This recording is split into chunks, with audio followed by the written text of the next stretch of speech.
Definition है linear transformation की। Linear transformation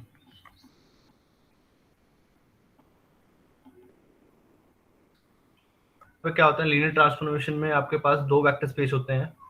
पहला वेक्टर स्पेस में मान लेता हूँ यू। वेक्टर स्पेस जो होते हैं हमेशा फील्ड के ऊपर डिफाइंड होते हैं, आपको पता ही होगा।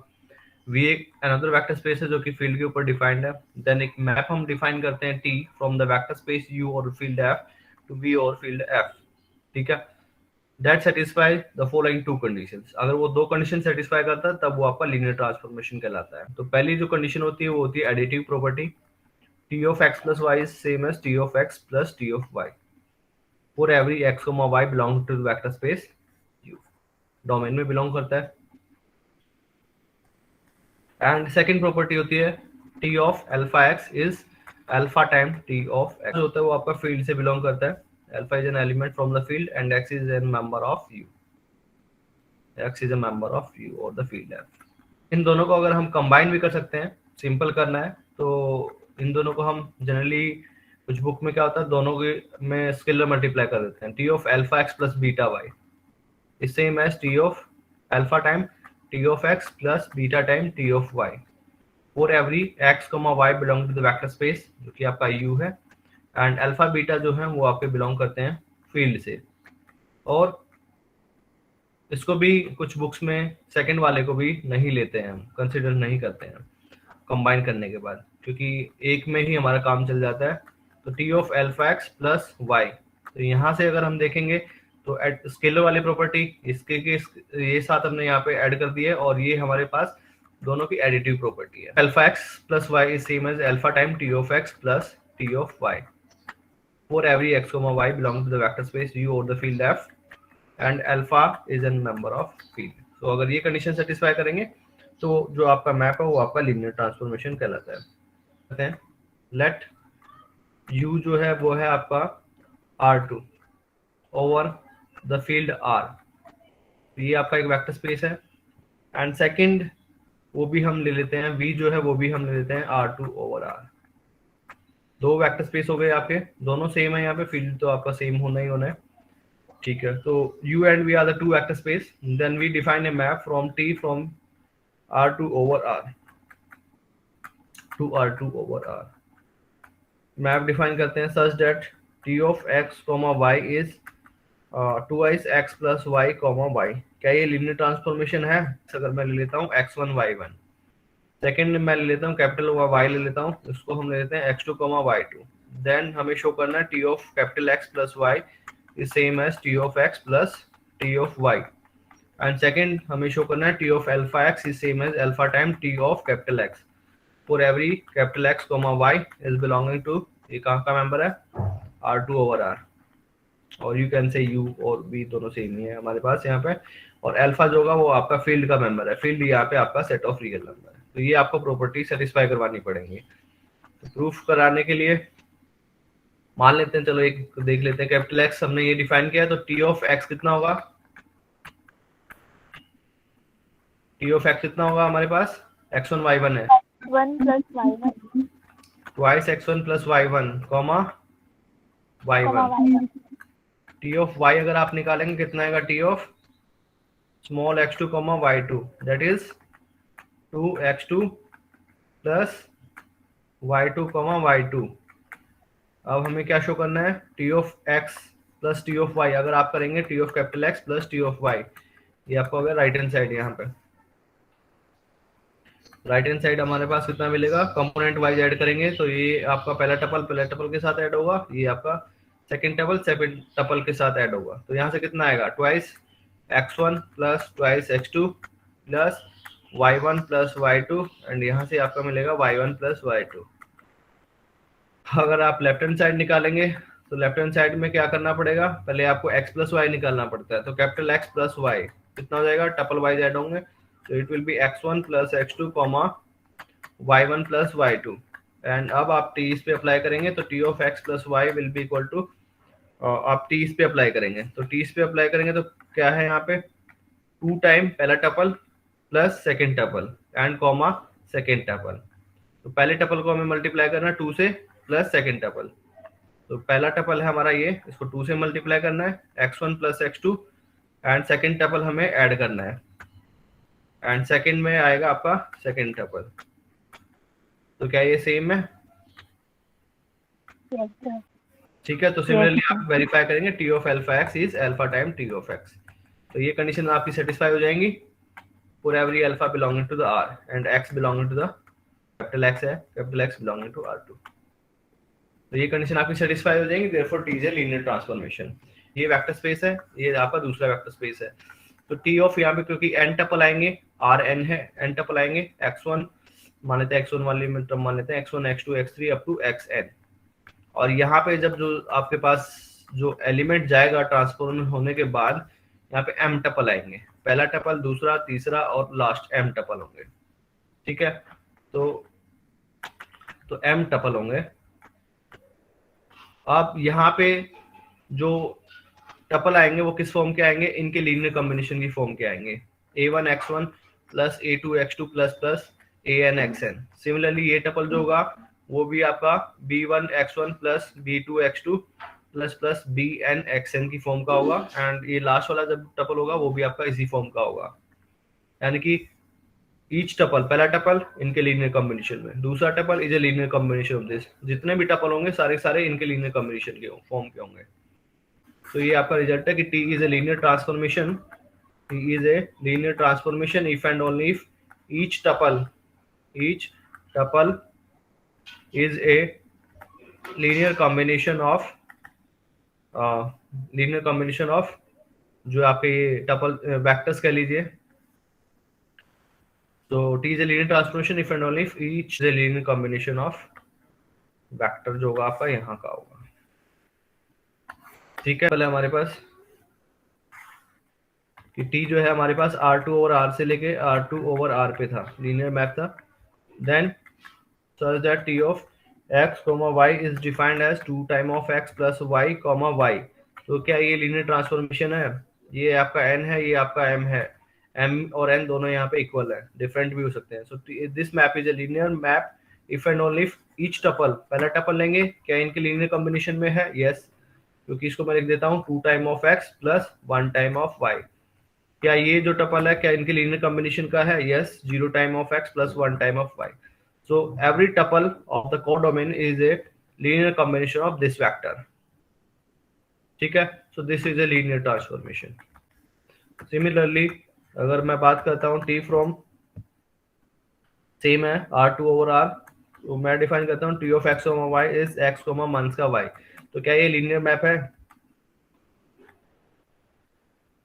Yes, sir. तो डायरेक्टली यहाँ पे दिस इज ए लीनियर, क्योंकि ये पहला टपल है, पहला टपल इसको हम लिख सकते हैं 1 time of x plus 0 time of y। ये सेकंड टपल है, इसको हम लिख सकते हैं 0 टाइम ऑफ x प्लस यहाँ पे मंथ्स का 1 टाइम ऑफ y। तो yes, each tuple is a linear combination of these. ठीक है, सो this is also linear transformation. अगर मैं बात करूं तो ये कौन सा लीनियर मैप है? ये हमारा x, y है, और इसको ट्रांसफॉर्म होने के बाद ये हमारा पास था x, y, R2 का मेंबर है, R2 ओवर R। अब T मैंने मैप अप्लाई किया है, तो ये मैप अप्लाई होने के बाद ये एलिमेंट हमें मिलेगा। तो x तो एज इट इज है, y जो है माइनस में चला गया है। तो x तो ये आपका एज इट इज रहेगा, लेकिन y जितना ऊपर है उतना ही नीचे आ जाएगा। तो अब ये आपका ओरिजिनल था, और ये आपका आ गया T of x, y। This is x, months का y ट्रांसफॉर्मेशन होने के बाद। So T is a linear transformation or a linear map, and this is, उसको हम बोलेंगे रिफ्लेक्शन अबाउट x एक्सिस। तो ये आपका रिफ्लेक्शन है अबाउट x एक्सिस। R2 से लेके है हमारा R2 ओवर R से लेके मैप हमने डिफाइन किया। टी ऑफ यहाँ पे मैंने ले लिया x, y, और इसको हम मैप कराते हैं, कहाँ पे मैप कराते हैं? माइनस का x ले लेते हैं, आपकी बार माइनस का x, y। तो क्या ये लीनियर ट्रांसफॉर्मेशन है? यस, ठीक है, तो लीनियर ट्रांसफॉर्मेशन है। उसके बाद अब कौन सा, इसको हम क्या बोलेंगे? रिफ्लेक्शन अबाउट ये आपका x, y है, और मैप T अप्लाई करने के बाद ये पॉइंट कहाँ पे चला गया? x माइनस में चला गया, y एच डी। तो y तो आपका इधर ही रहेगा, लेकिन जितना x इधर था उतना माइनस में चला जाएगा, तो आपका आ जाएगा माइनस का एक्स कोमा वाई। सो ये पॉइंट आप यहाँ पे आ गया t अप्लाई होने के बाद। सो this is the reflection about y axis. t मैंने डिफाइन किया है R2 से लेके R2 पे, such that t of x, y is defined as y, x। इसको हम बोलते हैं रिफ्लेक्शन अबाउट y एक्सिस। उसके बाद अगर मैं लेता हूँ नेक्स्ट एग्जांपल, अगर मैं लेता हूँ t मैं डिफाइन करता हूँ यहाँ पे, सारा R2 पे ही चल रहा है अभी, ठीक है, मैं बार बार नहीं लिखूंगा। तो t ऑफ x, y को हमने डिफाइन किया है x, 0 for every x, y in R2। तो ये आपका लीनियर ट्रांसफॉर्मेशन है, time of x plus 0 time of y। इसको लिखना है तो 0 time of x plus 0 time of y। तो ईच टपल, पहला tuple is a linear combination of this, second tuple is also linear combination of these vectors x, y। तो t is a linear map. But अगर हम देखेंगे इसको तो पहले हमारे पास था x, y and t apply होने के बाद ये आपका आ गया x H D and y जो है वो आपका 0 हो गया। तो इसको हम क्या बोलेंगे,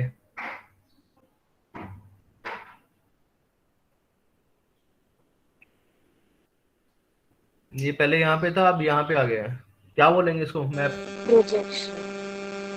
तो हम बोलेंगे projection map. So this is called the projection on X-axis. X axis. के बाद अगर मैं इसको उल्टा कर देता हूँ, x, 0 लिया, 0, y लेते हैं आपकी बार, t of x, y is 0, y अगर मैं कंसीडर करता हूँ। सो this is a linear map, ये आपको पता ही है।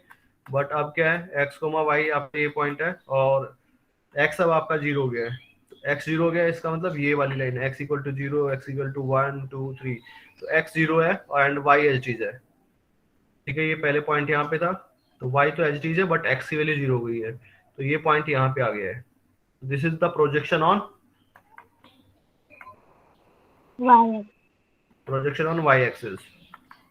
This is a linear transformation and जो मैप है इसका नाम है हमारा projection on y axis. Rotation map given है, R2 प्लेन है x, y, ठीक है। तो एक प्लेन है ये आपका x, y है, यहाँ पे एक पॉइंट है हमारे पास, और ये पॉइंट अभी क्योंकि कोई भी पॉइंट है आपका कार्टेशियन कोऑर्डिनेट में, तो उसको हम लिख सकते हैं पोलर फॉर्म में लिख सकते हैं। x को हम लिख सकते हैं r cos थीटा की फॉर्म में। अगर मैं मान लेता हूँ ये आपका एंगल अल्फा है, तो इसको मैं लिख देता हूँ r cos अल्फा, y को हम लिखते हैं r sin alpha, r sin alpha, ठीक है। तो ये पॉइंट है अभी। उसके बाद इस जो पॉइंट है t, अब एक मैप डिफाइन करेंगे थीटा, t थीटा क्या करेगा, ये जो पॉइंट है इसको रोटेट करेगा, और रोटेट करने के बाद ये पॉइंट यहाँ पे आ जाता है। मान लीजिए T theta of x, y, इसको मान लेते हैं x डैश, y डैश। तो रोटेट किया है, मैं मान लेता हूँ थीटा हमने लिखा, तो इसको हमने क्या किया, इस पॉइंट को रोटेट किया बाय एन एंगल थीटा। तो ये आपका एंगल रोटेट हुआ है थीटा से। तो ओवरऑल अगर आप एंगल देखेंगे तो कितना एंगल हो जाएगा, यहाँ पे दोनों एंगल जुड़ जाएंगे, हाँ, तो अल्फा प्लस थीटा हो जाएगा। तो अब ये जो पॉइंट आया है आपका x डैश, y डैश, तो x डैश कितनी वैल्यू हो जाएगी, x डैश हो जाएगा आपका r cos, और ये अब आपका कितना एंगल है, अल्फा प्लस थीटा।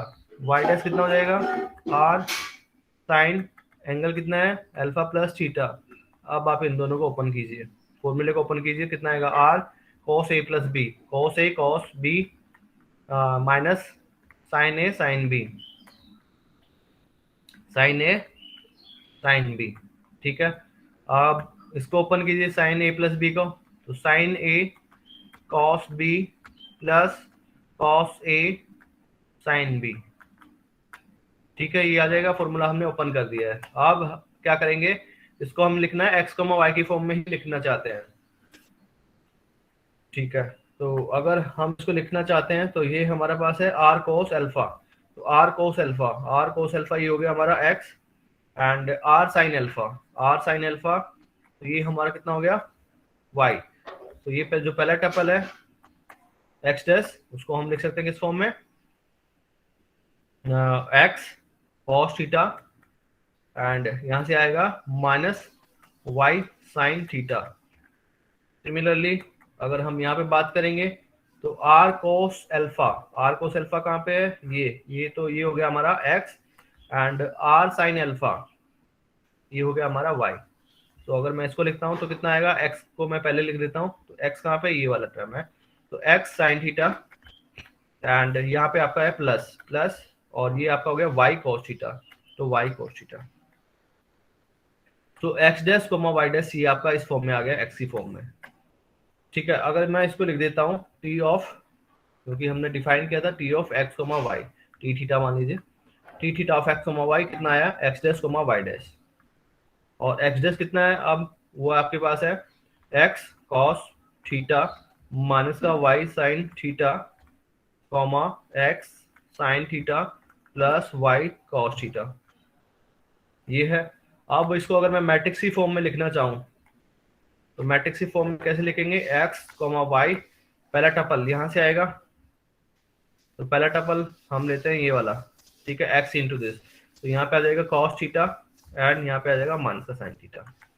इनको आप मल्टीप्लाई करेंगे, 2 क्रॉस 2 की मैट्रिक्स है यहाँ पे, 2 क्रॉस 1, तो मल्टीप्लाई करने के बाद आएगा 2 क्रॉस 1, cos थीटा आ जाएगा यहाँ पे कितना आएगा, माइनस का sine theta, and second tuple जो है वो आ जाएगा हमारा यहाँ पे साइन थीटा, एंड ये आपका आ जाएगा cos थीटा। तो t of x, y, t theta मान लीजिए, t of x, y is in this form, तो that is the linear map.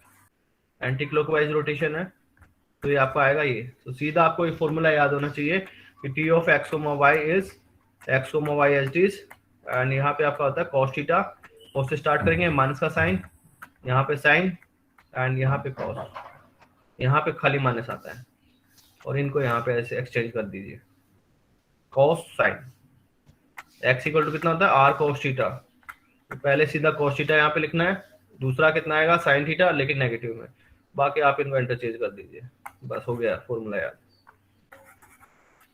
So this is a rotation map with an angle theta.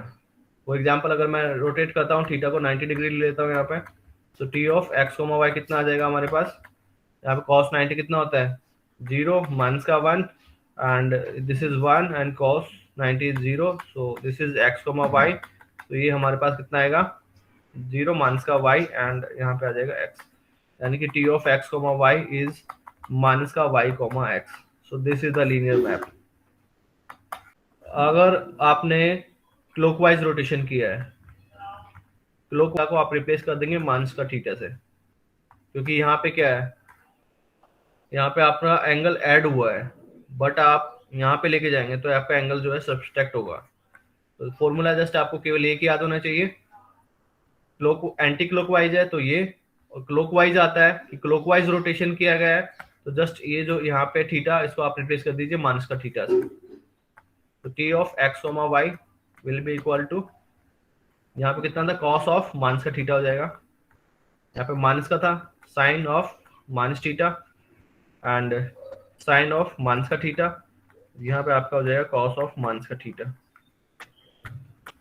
अब sine और cos आपको angle का पता ही है क्या करते हैं, cos आपका एज इट इज रहेगा, ये आपका माइनस बाहर आ जाएगा, माइनस माइनस प्लस हो जाएगा, यहाँ पे माइनस आ जाएगा,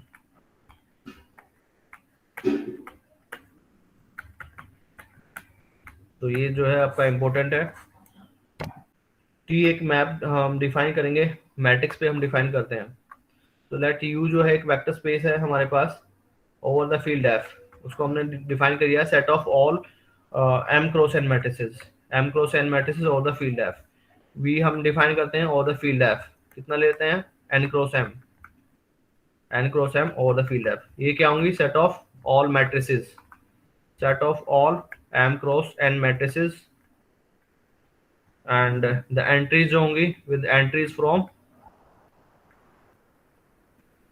field आपका है f, जो भी आप लिखना चाहें, रियल नंबर है, कॉम्प्लेक्स नंबर है, रेशनल नंबर है, ये आपका हो जाएगा सेट ऑफ ऑल, यहाँ पे n क्रॉस m मैट्रिसेस हो जाएंगे। तो एक मैप हम डिफाइन करते हैं t फ्रॉम द u और the field f to b और field f such that t of, यहाँ पे क्या आएगा, मैट्रिसेस आएंगी, तो t ऑफ a मैंने मान लेता हूँ, और यहाँ पे इसका मैं कर देता हूँ a का ट्रांसफॉर्मेशन, a ट्रांसपोज, तो a जो है अब आपका m क्रॉस n मैट्रिक्स है, a is an m cross n matrix, तो ट्रांसपोज होने के बाद कितना आ जाएगा, n cross m matrix, a j i, that is n cross m matrix. तो यहाँ पे आपका n क्रॉस m है, यहाँ पे m क्रॉस n था, तो this is well defined and t is also linear, क्योंकि t of alpha a plus b ये आप करते हैं तो कितना आएगा अल्फा a प्लस b का ट्रांसपोज, तो it will be alpha a transpose plus b transpose and it is alpha t of a plus t of b. तो t is a linear map, therefore t is a linear map. That u हम define करते हैं polynomial space Pn(R), ये आपने पढ़ा ही होगा. Is a vector space of all polynomials with the real, क्योंकि real है यहाँ पे, रियल फील्ड है, with real coefficients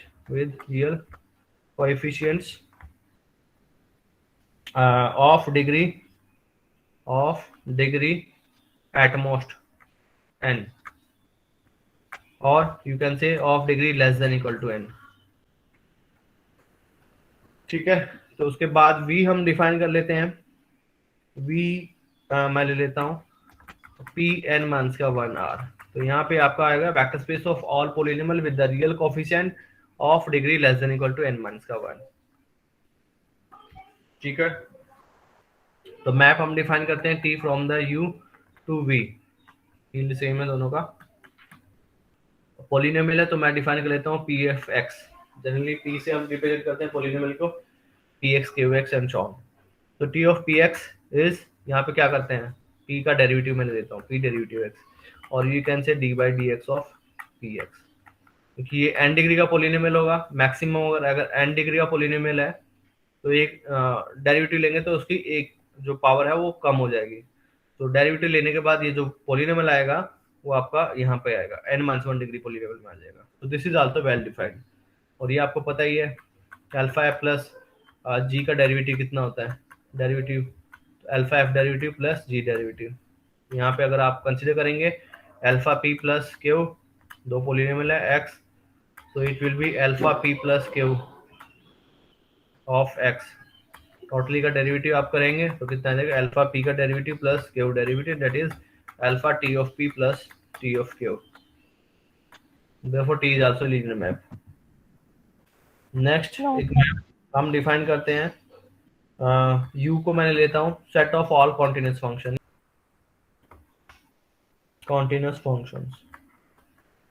three dash अगर मैं करता हूँ तो one time continuously differentiable function, one time continuous differentiable function.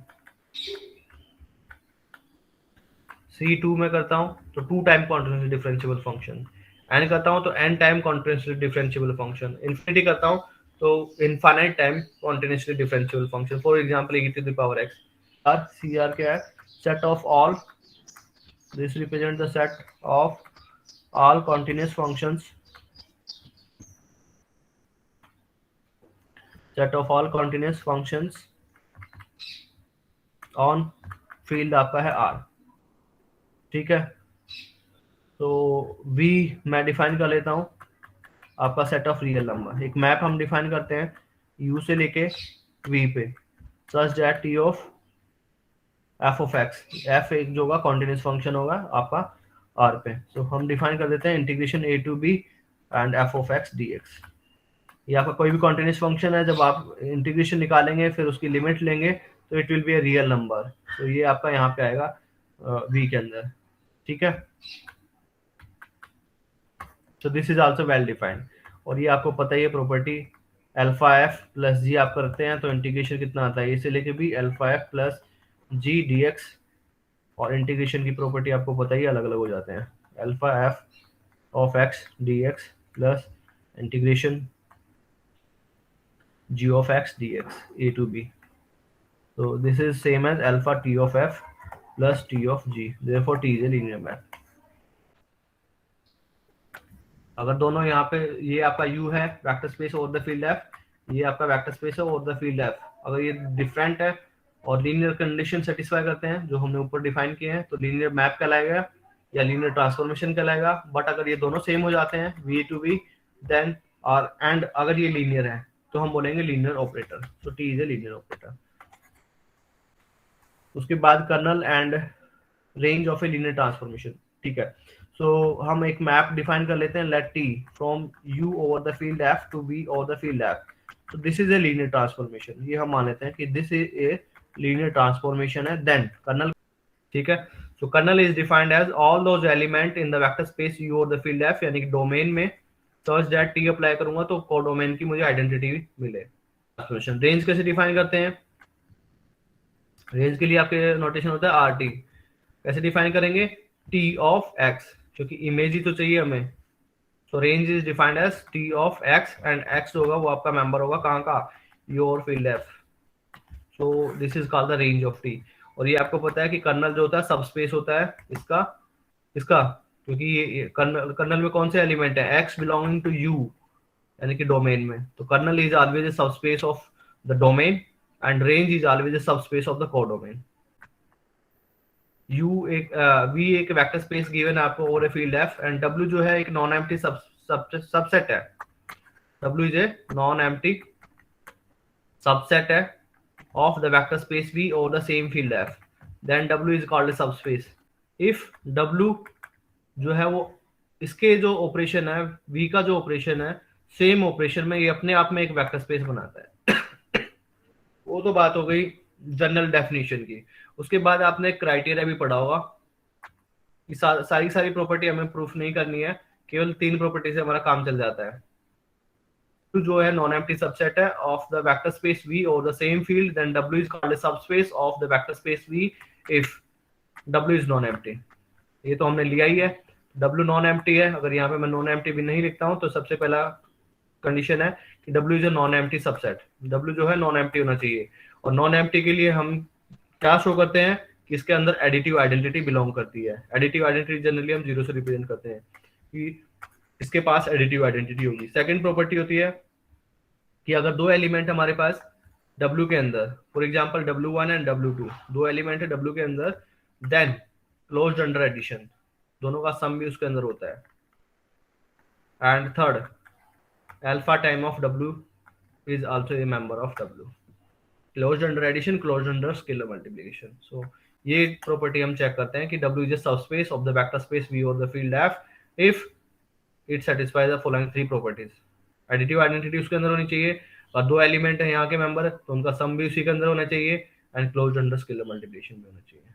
That colonel जो है T जो है हमारा मैप है U over the field F से लेके V over field F, then T is a linear transformation, then the kernel of T is defined as all those element X belong to the vector space U over the field F such that T of X is 0, additive identity of this.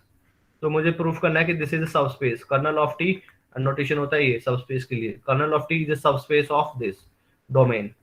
ये हमें proof करना है, ये हमें show करना है। तो क्या करना होता है? सबसे पहले मुझे शो करना है कि this is non empty. Non empty के लिए मुझे शो करना है एडिटिव आइडेंटिटी उसके अंदर हो, यानी कि एडिटिव आइडेंटिटी उसके अंदर हमें शो करना है, यानी कि 0 उसके अंदर बिलोंग करना चाहिए कर्नल के अंदर। तो कर्नल के अंदर 0 बिलोंग करेगा। क्यों करेगा? क्योंकि T जो है लीनियर मैप है, U over the field F is a vector space है, एडिटिव आइडेंटिटी बिलोंग करेगी U के अंदर, यस बिलोंग करती है। देन T ऑफ अगर मैं 0 निकालता हूँ, आपको पता है T अगर लीनियर मैप है तो 0 को 0 पे लेके जाता है। क्यों? क्योंकि T ऑफ अल्फा एक्स कितना होता है? Alpha time T of x, ठीक है। तो T ऑफ अगर मैं दोनों को मान लेते, दोनों को 0 ले लेता हूँ तो 0 इंटू T ऑफ 0, और ये आपको पता है कि T इंटू 0 क्या आता है? 0 आता है, इधर से T of 0, so T of 0 is 0। तो अगर T एक लीनियर मैप है तो 0 को 0 पे लेके जाता है। तो यहाँ पे T of 0 is 0 itself because T हमें लीनियर मैप गिवन। तो X जो है 0 हमारे पास है belonging to the vector space U और the field F such that T of 0 अगर मैं अप्लाई करता हूँ तो 0 मुझे मिल जाएगा। तो this implies 0 is belonging to the kernel of T। So therefore kernel of T is a non-empty subset of U or the field F।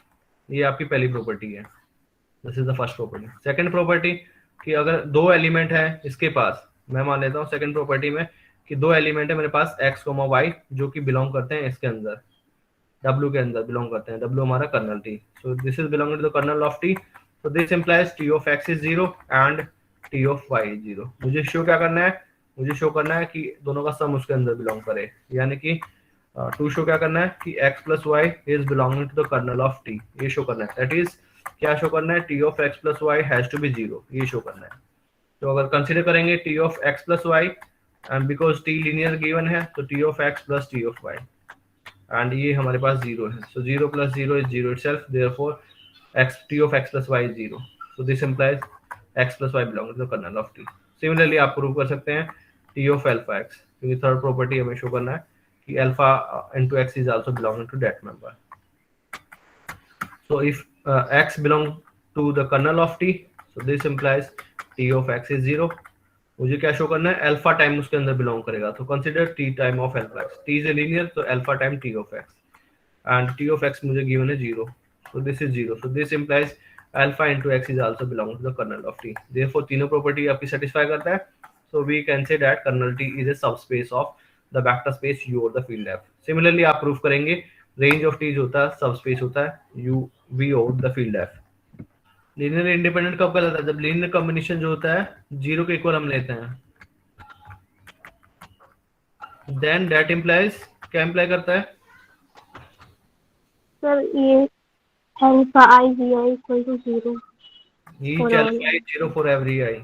अगर at least one of the alpha is non-zero then that will be linearly dependent.